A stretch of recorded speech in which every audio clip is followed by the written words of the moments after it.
Hey, folks. Sir Charles Carey here with another one. Some may call it a desktop discussion, but whatever you call it, it's something to truly consider.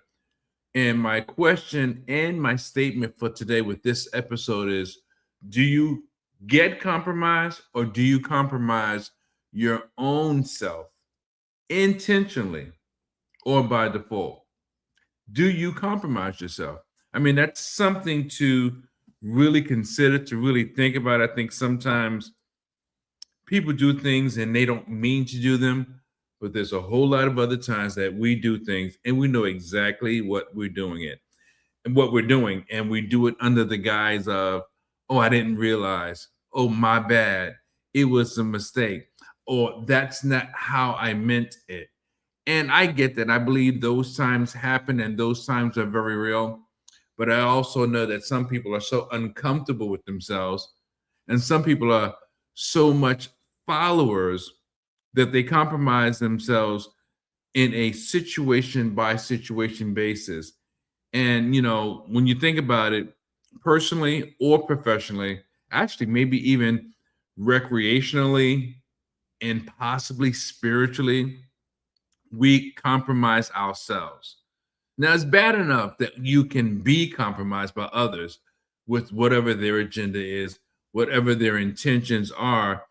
But I think it's even worse when we allow it and when we intentionally compromise ourselves. And I'll say, for example, in business, do you compromise, let's say, conducting business, the benefits over the progress? In other words, you're looking at doing business and you're like, I want to do it this way, even though it may not be the most progressive way.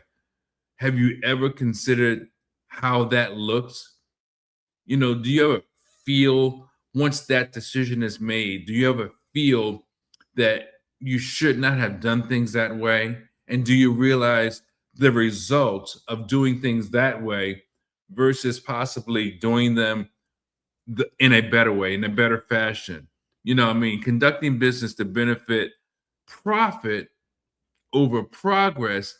Generally, I can say I get it, but if it's really not helping, you're putting money over the greater good. Now, is that the way you would want your business operating? And if it is your business, how long will it be before you're found out? And how long do you think you're going to stay in business with that business strategy or that business model? If you really just think about it, if you're the consumer and you're going somewhere for service or product and they're putting their profit over the benefit you can get as a consumer, I don't think you'd like to do business with that company or with those people. And I think it speaks for itself on why you would not like to do business with them. And the same goes when you're looking at, the benefits of personal preference over the rules.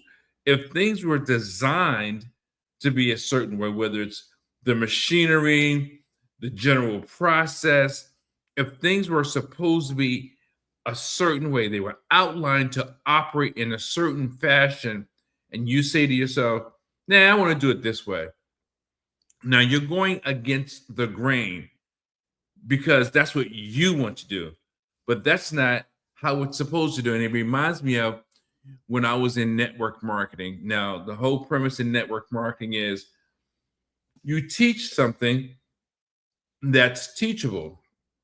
And I can remember that there was this big company. I'm not going to say the name of the company because I really liked the company because the personal and professional development aspect really helped me a lot. And I think it helped a lot of people and it helps a lot of people. But here was the problem.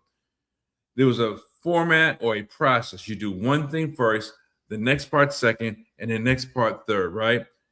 However many steps there were, but they were sequential steps.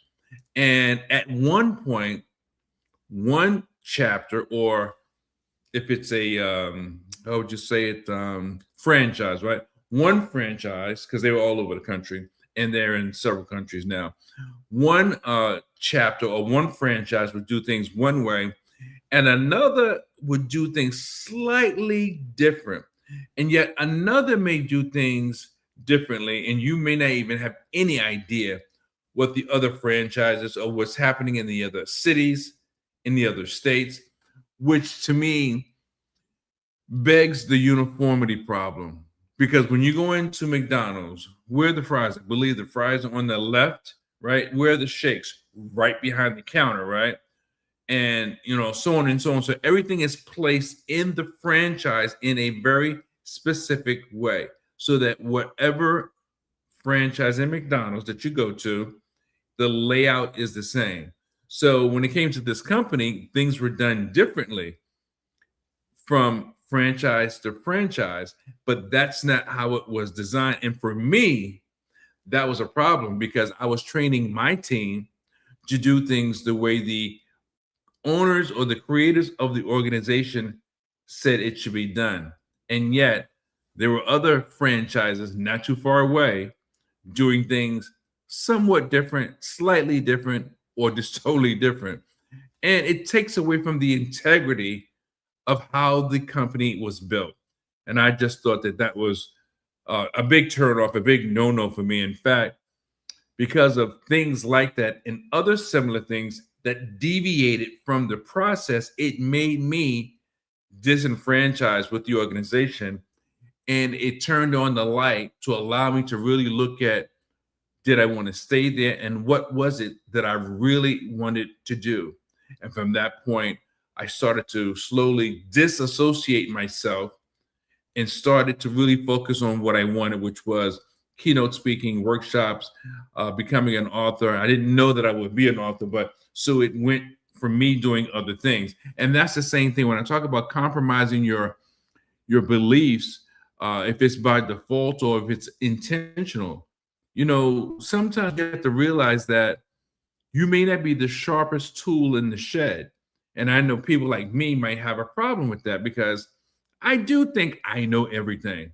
But I also know that it's impossible for this person to know everything.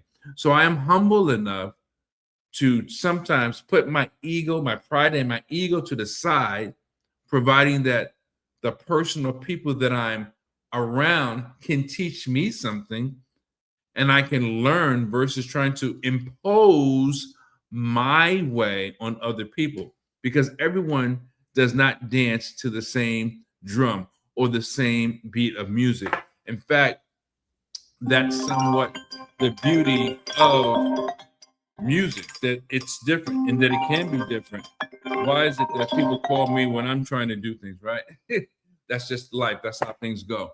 But again, if you're compromising your beliefs, you may want to really be honest with yourself and ask yourself, why am I doing things in such a fashion?